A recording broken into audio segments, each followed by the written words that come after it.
Hello. Hello बजीता बाजी, कैसी हो तुम? अरे बहन, लड़कियों से मत पूछा कर कैसी हो कैसी नहीं हो। क्यों? अरे बहन, हम लड़कियों की तो जिंदगी शादी से पहले भी झंड, शादी के बाद भी झंड। कैसे? कैसे? अरे शादी से पहले कौन था, हम अपनी मर्जी के सारे काम कर रहे हैं। बड़े गले का सूट मत पहनो, छोटे गले का सूट मत पहनो, आधी आस्तीन का मत पहनो, पूरी आस्तीन का मत पहनो, ज्यादा देर छत पे खड़ी मत हो, खिड़की पे मत खड़ी हो।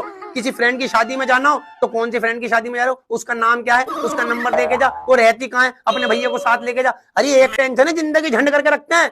और यूं और कहेंगे भैया जो करना है ना शादी के बाद कर लेना अपने पति के साथ। ये पति है, ये ऐसा मिला, ये घर वालों से भी 4 कदम आगे है। इसके सामने घूंघट करो, उसके सामने ऐसे मत आया करो, ऐसे मत बैठा करो, मेरे अब्बा बैठे हो तो यूं मत करा करो, ऐसे झुक कर आया करो, लेट के आया करो, बैठ के आया करो।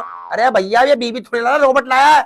और सुन ले, ससुराल में ऐसे बैठती हूँ जैसे तमाशा नहीं करते वो मदारी, उनकी बंदरिया की तरह पूरे दिन मेकअप करके रहूं, लाल लिपस्टिक पाउडर फलाना, ऐसी बंदरिया लगती हूँ, ऐसे घूमती रहे। मतलब के मेकअप उतर ना जाए मेरा जरा सी देर। ऐसी सास बुढ़िया मेरे पीछे लगी रहती है, तुम तो ऐसी घूमती रहती हो, तुम्हारा तो अभी मुंह भी नहीं धुला, जरा सी देर लिपस्टिक